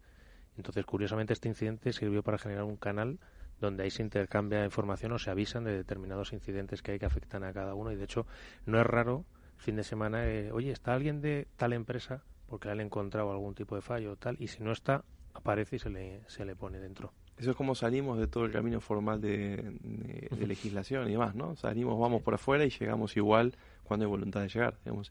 Y por eso, desde lo personal, yo insisto mucho que entre conferencias no haya peleas, porque esas peleas son absurdas, son personas peleándose por algo que tendría que ser para todos. Pero ¿no? ¿Cómo fue? Yo, la verdad es que no, un día me tenéis que invitar a alguna de estas conferencias, pero ¿cómo se pueden pelear o enfrentar dos personas en una conferencia? Yo creo que es lo que te iba a decir, como en casi todos los... Entiendo que si va a un congreso médico uno de homeopatía, pues bueno, pues sí, ahí hay gresca, pero... No, pero es como bien decía Claudio, es motivos de ego, básicamente. O sea, son gente... No quiero que nadie se sienta aludido en esto, pero en general son gente bastante brillante, con descubrimientos bastante importantes, en los cuales no sé por qué, pero al final siempre acaba entrando a un poquito de competición de el mío es más potente o el mío afectaba a más gente y quizás es y también luego no entra tanto, una es el ego, otras veces también es la forma de ver la vida. O sea, también hay mucha gente que, pues por ejemplo, a las conferencias no le gusta que vaya policía o guardia civil porque piensa que son grupos que le van a tratar de detener porque hizo en el pasado alguna cosa, o porque piensa que están del lado del Estado porque el Estado es opresor. O sea, ya ten en cuenta que también entra un poco rollo política y este tipo de visión que te hace que tengas visiones enfrentadas. ¿O qué tal conferencista trabaja en X o Y empresa y que esa empresa es la que lo ha puesto en alguna situación? Ese tipo de cosas son las que más generan incidentes. Oye, ¿hasta qué punto los mortales, es decir, yo en esta mesa, quiero decir que no es que seáis nosotros también, esperemos que no pronto, pero no somos conscientes de la importancia, y no quiero hablar de la seguridad, de que todos estamos conectados, etcétera, etcétera, sino de la importancia que tiene todo este debate, ¿vale? Que llega pues a generar, por supuesto, movimientos, que llega pues a generar pues una relación entre cuerpos y fuerzas de seguridad del Estado, entre profesionales. ¿Hasta qué punto no somos conscientes de lo que está por venir y que va a tener que ver con la ciberseguridad? No lo digo para que nos asustéis, ¿no?, a los oyentes y a mí, sino para que seamos conscientes de la magnitud de a lo que nos enfrentamos o de lo que estamos viviendo. Que no se piensen que son 5 informáticos sentados en una mesa que van a congresos y se pelean para ver quién es más listo, ¿no? Es que quiero llevarlo al terreno de lo condicionante que va a ser para nuestras vidas en el corto plazo. ¿Quién se atreve a decírmelo? Yo te lo pongo de esta forma. Hoy todo lo haces y todo lo manejas con un dedo en el móvil. Y todo lo estamos llevando allí. Entonces, cualquier incidente allí te puede afectar a ti. Y si no somos conscientes de eso y de que todo va hacia eso, pues cada vez más va a ser más peligroso que des ese clic. De hecho, la gente lo pide, como mencionaba Claudio, o sea, las características para decir, ponme tal película en la TV o dime cuál es el cantautor de esta música y demás. Todas esas características, todas esas aplicaciones, ese software lo pedimos nosotros, los usuarios. Con lo cual, cualquier cosa que creo que alguien se puede imaginar en algún momento estará conectada, ¿no? A la gran nube, al internet, lo que le llaman. Lo cual conlleva riesgos, ¿no? Y que la gente debe estar consciente de esos riesgos. Yo creo que en todas las partes, en todas las actividades de la sociedad y cada vez más, según se va modernizando, hay un ordenador. De una u otra forma, o lo llevas en la mano, o en la propia radio aquí tenemos ordenadores que están funcionando, sin ellos no vas a tener esta emisión. Ya no me quiero meter en los aparatos médicos, los propios coches conectados que algún día serán autónomos. El día que los coches sean autónomos, imagínate lo importante que es la seguridad. Y no hemos tocado aquí el tema de infraestructuras críticas. Exacto. Pero el tema de las infraestructuras críticas, un ataque puede dejar un país colapsado. Si no, que se cuente en Estonia. Ya, a Estonia o a Ucrania, que le pasó no hace mucho tiempo, que les dejaron sin luz a una zona en pleno invierno. Entonces eso te da pistas de lo importante que es la ciberseguridad y la seguridad de los ordenadores que controlan a día de hoy nuestras sociedades. Oye, ¿y dónde creéis que van a estar los riesgos futuros? Esa balanza, yo lo voy a simplificar, riesgos para la empresa, para la sociedad, ¿vale? Riesgos para el Estado, ¿no? Diferencia entre lo que es la ciberseguridad del área de defensa y lo que es la ciberseguridad para el área de, pues, nuestra vida, nuestro día a día, aunque luego al final acaban, pues, un poco entroncándose. ¿Dónde creéis que a futuro van a estar los mayores riesgos para la sociedad en su conjunto, para empresas e instituciones particulares, o va a ser una cuestión de ciberinteligencia, de lucha entre países, de colapsar un país por cuestiones políticas, básicamente? Y a medida que los países van trabajando más duro en protegerse y demás, siempre se va a ir hacia los lugares más débiles, que son los usuarios, ¿no? Entonces yo creo que el punto de entrada, y que en cualquier técnica de hacking o de pentesting se utiliza, que es el escalamiento, digamos, ¿dónde empiezo? Por el lugar más débil, y el lugar más débil siempre va a ser el usuario. De hecho, y no me refiero al usuario al que no es de seguridad o de sistemas, nosotros también, o sea, cualquiera de nosotros es un eslabón débil en un ataque, digamos, ¿no? Y la particularidad se da en que la forma que tenemos nosotros para protegernos es lo que humanamente le queremos prestar atención en nuestra vida. Y nos pasa con la medicina. O sea, uno sabe que tiene que ir al odontólogo a los controles todas las veces al año, al médico, al cardiólogo, pero ¿cuántas veces vamos? Cuando nos sentimos mal. O sea, cuando me siento mal, me duele algo, voy. Y en seguridad hacemos lo mismo. ¿Cuándo llamo a un especialista en seguridad? Cuando algo ya explotó, ya mis fotos están en cualquier lado, o alguno tiene mi password, ¿no? Pero si no, nunca le pregunto, no tomo dimensión de lo que está pasando. Por ahí lo veo en las noticias, lo leo y demás, pero no tomo real dimensión. Yo por ahí quería sacar otro punto, porque estás hablando de profesionales de la seguridad. Tú decías, es que es la seguridad es como la cúspide, ¿no? Tienes que saber de base de datos, de programación, de redes. Pero ahora, ¿qué pasa con los profesionales y semiprofesionales? Porque yo creo que ahora mismo hay buenas universidades, sí que hay buenos profesionales, pero es que el gap que existe ahora mismo de que sale de la universidad a lo que realmente se necesita es importante. Entonces, ¿qué ocurre dentro de unos años? Si no hay, o sea, ¿cómo haces para tener profesionales? Porque ahora mismo nos estamos quitando, estamos, digamos, robando profesionales de un sitio a otro. Pero ¿qué pasa? ¿Qué va a pasar dentro de unos años? Porque, y todos lo sabemos, o sea, es que hay un desfase interesante ahora mismo de lo que se necesita. Porque lo que habéis aprendido vosotros, lo habéis aprendido en el día a día, prácticamente, ¿no? Y de forma autodidacta y pegándote con las cosas.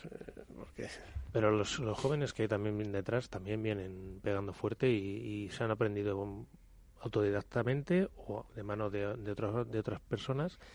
Y yo creo que sigue habiendo bastante gente. Quizás hay una serie de demandas del mercado más fuertes de lo que había antes de profesionales, pero eso se tiene que ver reflejado también, pues como cuando quieres tener a Cristiano Ronaldo en tu equipo, a Messi, y además el equipo lo tienes que construir igual que el Real Madrid construye su equipo, pues tu equipo de seguridad te lo tienes que construir igual. No todos son Cristiano Ronaldo, ni tienes que tener 11 peloteros todo el rato en tu equipo. Tienes que distribuir un poco una pirámide de distintos perfiles junior para que vayan formándose, y evidentemente el gap entre la universidad y el mundo real del día a día lo cubres trabajando.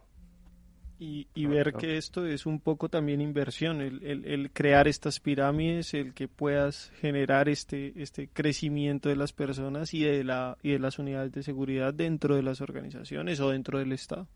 Las ganas de los scouts también, porque para buscar un Cristiano Ronaldo, o sea, tampoco es que vayas a ir a la mejor universidad o a la más pomposa, digamos, la más conocida. Tienes que ir a buscarlo quizás muy lejos y lo vas a encontrar, o sea, de haber... Claro, no todos pasan por la universidad tampoco. O sea, exacto. Yo conozco muchísimos profesionales de grandísimo nivel que no han pasado por la universidad. Correcto. Y simplemente son brillantes. ¿Cuál es la base de conocimiento de la ciberseguridad? ¿La programación, diríais, o el qué? Las ganas. No, pero un poco de todo. Tienes que saber de base de datos, tienes que saber de redes, tienes que saber de algo de programación. De hecho, hay un poco de por llamarlo así, ¿no? Marginación en Latinoamérica en ese aspecto, en de que si no estuviste en algo formal, que universidad y demás, o sea, como que... Bueno, eso pasa en todo. Y es un problema. Pero para mí una cosa interesante que ha hecho Estados Unidos ha sido la estandarización de los profesionales y los niveles y las capacidades que tienes que tener para hacer estas cosas. Ha sacado una metodología, se llama la metodología NICE, no sé si conocéis, que lo que ha hecho es estandarizar el profesional. Si tú quieres además lo ha dicho, además distintos niveles y dominios de seguridad.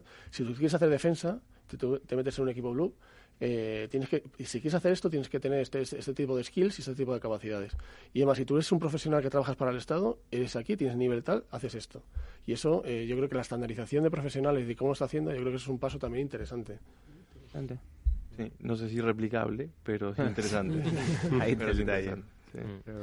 Pero muchas veces también me entiendo que lo ha hecho a nivel de la administración pública y que las empresas... Es el Ministerio de Defensa claro, que luego ya las empresas pues lo podrán tomar como modelo y copian, y luego las habrá que no. Pero bueno, yo me quedo con la parte que decía Diego, sobre todo ganas y mucho, y que te pique el gusanillo y disfrutes con ello. Exacto, y desde el lado de las empresas la planificación, ¿no? Yo comparto mucho lo que decías tú, es lo que la selección argentina no hace, que es trabajar en las inferiores. Básicamente es armar un equipo que es el que va a jugar en primera, que es el que va a estar trabajando, pero tener tus inferiores, y tus inferiores quizás no sea tu área de seguridad, quizás sea el área de desarrollo, el área de IT, otra área, digamos, que tú tengas, y en donde ahí vas buscando quién puede ir perfilando a ser una persona de seguridad. Obviamente no lo vas a tener ahora, lo vas a tener en unos años, pero lo vas preparando, eso es planificación. Claro, haciendo ese scout. Un poco, digamos, en torno a eso, sí, o sea, la cantidad, digamos, de profesionales que se pueden formar en un tiempo, ¿sí? Si bien, digamos, ahora sabemos que hay más gente, más chicos, digamos, que están formando en esos temas, yo creo que también, digamos, a nivel profesionales de seguridad nos falta un poco más otras técnicas para seducir a los jóvenes a meterse en todas estas temáticas, ¿sí? De ciberseguridad, para que en las diferentes áreas, digamos, puedan, digamos, también avanzar. O sea, siempre estamos más o menos con lo mismo y tendríamos que innovar también las técnicas. Oye, a este paso el eslogan ya lo estoy viendo: si quieres salvar el mundo, únete a nosotros, ¿no? Porque bueno, ya no es una cuestión de dinero, ¿eh? Sí. Nosotros podemos decir que los chicos y las chicas que trabajamos en seguridad, cuando vamos a un bar y le contamos a alguien que queremos seducir que trabajamos en seguridad, todos vienen a nosotros. O sea, sea hombre o mujer, no importa, todos vienen, ¿no? Bueno, sí, cuando les cuentas, no, hombre, no. Cuando les cuentas que puedes... Dice, ¿a qué te dedicas? Y soy especialista en ciberseguridad. Y arrasa. Ni que se diga cuando dices la palabra hacker. Ahí sí salen todos corriendo. Si le dices cómo puedes espiar el teléfono de alguien, ya te digo yo que le tienes ahí un ratito invitándote a unas rondas al menos hasta que le cuentes. Bueno, no sé cómo será el futuro, pero sí sabemos cómo es el presente, y que viven varios países, en este caso, que nos han acompañado en nuestro programa y que, como os habéis podido percatar, no difieren mucho de los anhelos, las capacidades, también las frustraciones, pero por supuesto las esperanzas en la lucha contra la ciberseguridad desde los terrenos privados, pero también desde los espacios públicos. Son la experiencia que han querido compartir con nosotros Claudio Caracciolo, responsable de los embajadores de ciberseguridad y responsable de la Oficina de Investigación de Eleven Paths en Buenos Aires. Claudio, muchísimas gracias. Un placer. Por invitarme. Y gracias a ti por haber venido. También a Isaac Gutiérrez como consejero delegado de Novared España y director de estrategia del grupo Novared, representando a Chile. Isaac, muchísimas gracias. Muchas gracias, un placer estar aquí. A Diego Espitia, el embajador de ciberseguridad en Colombia de Eleven e investigador en Telefónica Colombia. Diego, muchísimas gracias, mucha suerte para el futuro. Muchas gracias y felicitaciones por el programa, de verdad que es un gran aporte la sociedad. Gracias por haber formado parte en el día de hoy. Carlos Ávila, desde Ecuador, mucha suerte para el futuro. Muchas gracias y gracias a la mesa. Que sigan esas labores de concienciación, ¿vale? Y así será. Habrá recompensa para ello. Seguro. Y cerramos con Fabián Quiera, que es el responsable de Eleven Patch en Panamá. Fabián, muchísimas gracias por haber estado con nosotros igualmente. Muchas gracias a ustedes. De verdad, mucha suerte, que vaya bien vuestra estancia en España. Ya nos contaréis a la vuelta. Y por supuesto, Mónica Valle y Pablo Sanemeterio, que gracias como siempre y que hasta el lunes que viene. Gracias a ti. Siempre. Nosotros nos vemos enseguida, que vamos a hacer una pausa y volvemos a hablar de oro. After Work, con Eduardo Castillo. ¿Eres el responsable financiero de tu empresa? Pues ahora puedes mejorar tu departamento gracias a la financiación de Mi Triple A. ¿Cómo? Con préstamos no bancarios a largo plazo, a un tipo de interés del 2%, que te permitirán reducir la dependencia bancaria y mejorar tu posición frente a bancos y proveedores. Cientos de empresas ya cuentan con ello. Entra en mitriplea.com y mejora la situación financiera de tu empresa. Recuerda, Mi Triple A. Mi Triple A está registrada en CNMV y Banco de España. Euromillones. Bote de Euromillones. Entonces la casa está al borde del acantilado. ¿Y es grande? Ah, mucho. ¿Mejor? ¿Orientada al sur? Ah, también al norte. Claro, como es grande. ¿Y las puestas de sol? Ya, un escándalo, ¿no? Estupendo. ¿Y el acceso a la playa? Unos escalones. Uf, genial. Pues me pone la casa para regalo. A mis padres les va a encantar, porque lo tengo. Viernes 21 de septiembre, bote de 130 millones. Juega Euromillones. No hay nada más grande. Capital Radio. Oye, Asier, tengo que darte la enhorabuena. ¿Por qué? Porque habéis cerrado con muchísimo éxito una ronda de financiación, 400.000 euros, a través de una de las mayores plataformas del mundo que hay de crowd equity, ¿no? Sí, lanzamos hace ya aproximadamente un mes una ronda de financiación de, como tú bien, una ronda en realidad era de 200.000, se ha sobresuscrito al doble, a 400.000, a través de una plataforma de financiación participativa, porque creemos en los modelos de transparencia, de compartir, de sinergias, de dar a conocer a la mayor parte de gente posible nuestro modelo. Y bueno, habíamos oído que en otros países robo-advisors como el nuestro habían suscrito capital a través de modelos como este, y así lo hicimos. Oye, de todas formas, esto tiene muchas lecturas, pero una de ellas es la confianza que han depositado una serie de inversores hasta llegar a completar, pues como dices, el doble de lo inicialmente previsto, 400.000 euros. Sí, fíjate, no solo ha sido el tema de los 400.000 euros, que está muy bien, sino sobre todo lo que ha sido en un tiempo muy rápido. Esto se ha hecho en menos de un mes.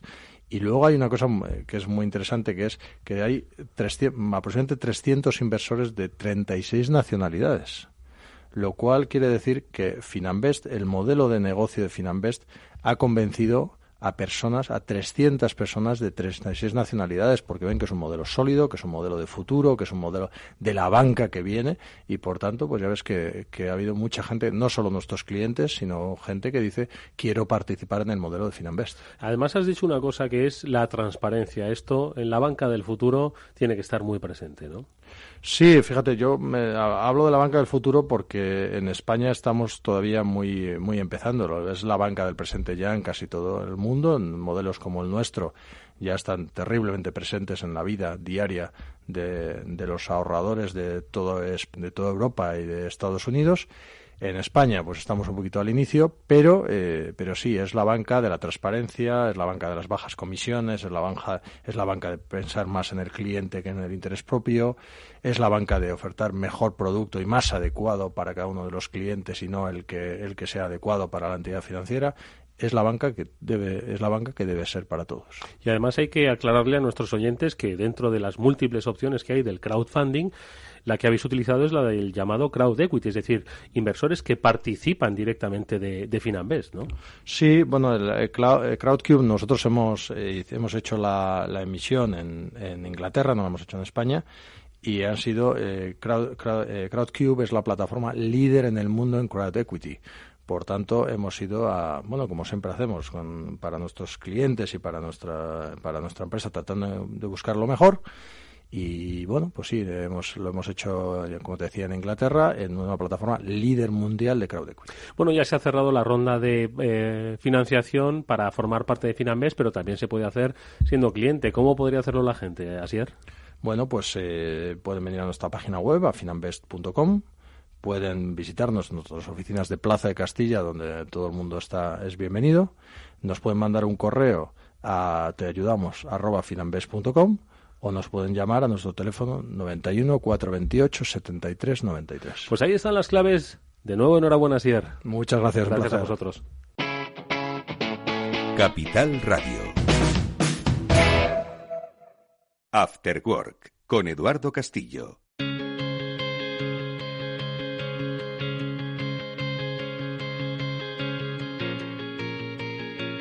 Vamos cerrando nuestro programa del lunes con Tomás Epeldegui, el director de Deusa Metales, que como cada semana nos trae novedades sobre esta inversión, esta interesante inversión en oro físico. Hay que decir que lo contábamos, Tomás, buenas tardes, la pasada semana. Hola, buenas tardes. Que se puede invertir en muchas cosas, en productos financieros, también se puede invertir en oro, pero en papel, pero también se puede invertir en oro comprando el oro. Claro, de la misma manera. El oro físico. De la misma manera que puedes invertir en inmobiliario comprándote una vivienda.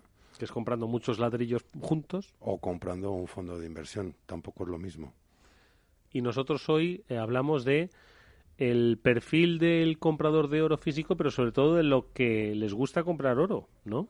Porque hay datos que así lo corroboran. Bueno, efectivamente hay datos que así lo corroboran y claramente, bueno, pues no es lo mismo comprar oro físico, que es una inversión a largo plazo y es una cesta más donde repartir nuestro patrimonio, que invertir en oro financiero, que es una posición más especulativa en el corto plazo, además de los riesgos inherentes que conllevan los productos financieros. Pero efectivamente, bueno, pues me puse a echar unos números antes de venir al estudio por de alguna manera trasladar esa idea que muchas veces decimos, bueno, pues el oro nos protege o es un refugio, es un valor refugio o, bueno, pues todas esas características que nos da el oro, pues para ponerlo un poco en números y nos puedan entender los oyentes, ¿no? Efectivamente, todo el mundo, no hace falta que expliquemos lo que ha pasado en Turquía durante todas estas últimas semanas, ¿no? Y claramente, bueno, pues la lira turca se ha depreciado enormemente, pero si trasladamos la cotización del oro que hubiéramos podido comprar hace un año en liras turcas a la cotización actual de la lira turca con respecto a la onza de oro, pues habríamos conseguido proteger el 65% de valor, bueno, de nuestro poder adquisitivo frente, bueno, pues a ese 80% o 70% que ha caído el poder adquisitivo por devaluación de la divisa turca. Vamos a ver, básicamente tiene una serie de componentes, todas las inversiones, has hablado antes de los fondos de inversión, también hemos hablado del oro en papel, ¿no? Del como producto financiero, y en este caso del oro físico, todas tienen una serie de características que, bueno, pues con mayor o menor medida pues pueden atraer a determinados inversores o no. Las del oro físico son las que son, nos las has contado en numerosas ocasiones, ¿no? Que se contempla como una inversión a largo plazo y que está pues exenta dentro de lo que cabe de pues los vaivenes de los mercados financieros, ¿no? Pues efectivamente el oro, podríamos incluso decir, el oro físico, que es un seguro que nos cubre en las eventualidades que puedan correr el resto de nuestras otras inversiones, ¿no? Yo siempre he dicho que el oro es una cesta más donde diversificar nuestro patrimonio. No hay que concentrar, no podemos concentrar nuestro patrimonio ni en ladrillos, ni podemos concentrarlo en productos financieros, ni, bueno, pues en oro tampoco. Yo considero que al final un buen reparto es lo que claramente nos va a hacer que lleguemos a buen puerto.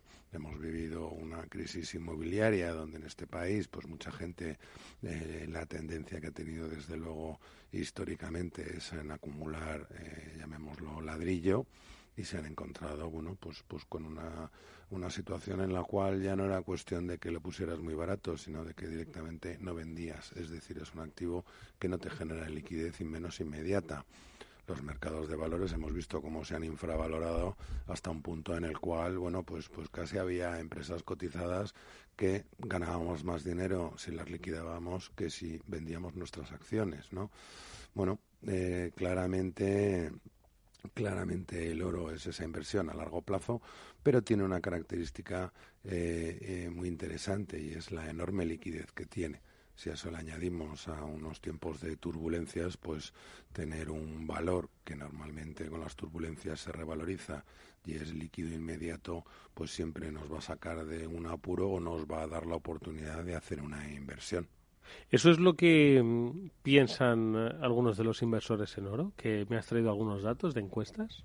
Bueno, desde luego que lo que sí, en cuanto a encuestas y bueno, ahora te cuento un poco unas encuestas, pero lo que sí, desde luego, sí que yo tengo, vamos, o en Degusa tenemos clientes que parte del motivo por el cual ahorrar en oro es poder hacer compras o tener compras atractivas para incrementar su patrimonio en momentos de crisis o de caída.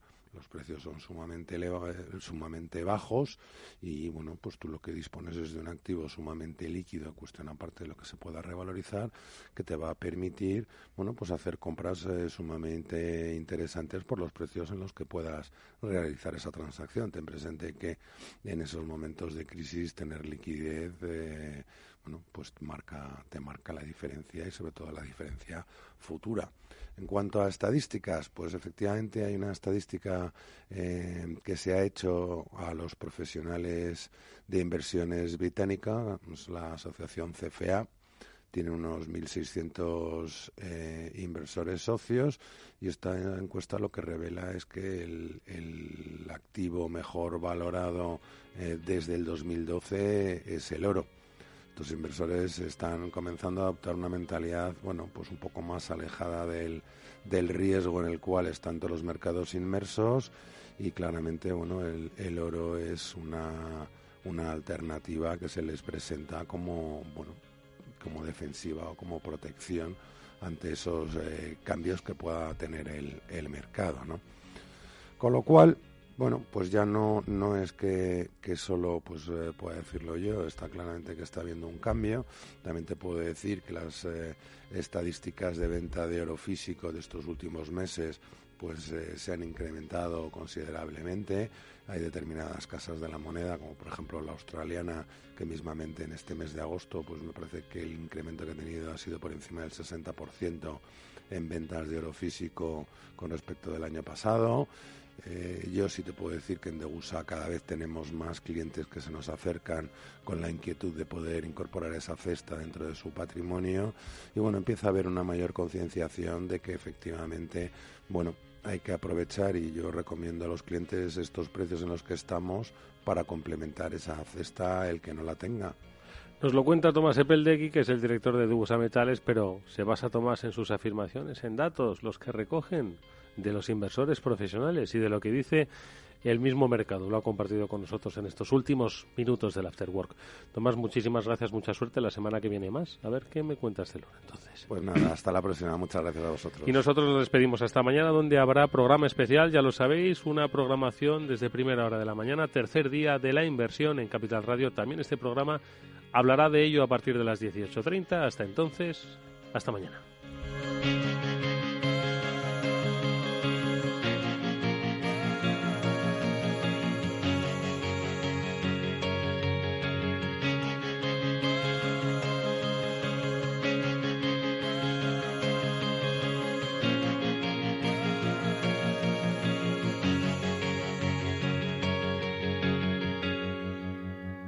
After Work con Eduardo Castillo. No pierda nunca una oportunidad de trading con la nueva app de CMC Markets. Más de 330 CFDs sobre divisas en mercados desarrollados y emergentes. Horquillas y garantías competitivas. Pruebe nuestras nuevas aplicaciones para dispositivos móviles para operar en el mercado más líquido del mundo. Descargue la aplicación de CMC desde su App Store o Google Play. CMC Markets, expertos en CFDs y CFDs Forex. El 78% de las cuentas de inversores minoristas pierden dinero en la comercialización con CFDs con este proveedor. Debe considerar si comprende el funcionamiento de los CFDs y si puede permitirse asumir un riesgo elevado de perder su dinero. Las familias de verdad tienen hijos que se ponen nerviositos cuando su padre les ve aparcar. Por eso las familias de verdad necesitan un seguro de verdad, como el de Mafre, con el que toda la familia se beneficia de las bonificaciones de tu seguro de autos. Consulta condiciones en tu oficina Mafre. Mafre, colaborador del acontecimiento octavo centenario de la Universidad de Salamanca. No te pierdas el próximo 18 de septiembre nuestro programa especial Día de la Inversión. Hablaremos de inversión, ahorro y pensiones con los principales protagonistas del sector, con Banca March, Renta 4, eToro, Columbia Threadneedle, Amundi y Fonditel, entre otros. Capital Radio se desplaza a Sevilla el próximo 27 de septiembre, donde analizará las claves para invertir en los mercados financieros con los principales protagonistas. No se pierda esta jornada gratuita. El 27 de septiembre, en la Cámara de Comercio de Sevilla, presentado y conducido por Luis Vicente Muñoz. Apúntese ya en el teléfono 91 283 3333 o en el mail eventos@capitalradio.es.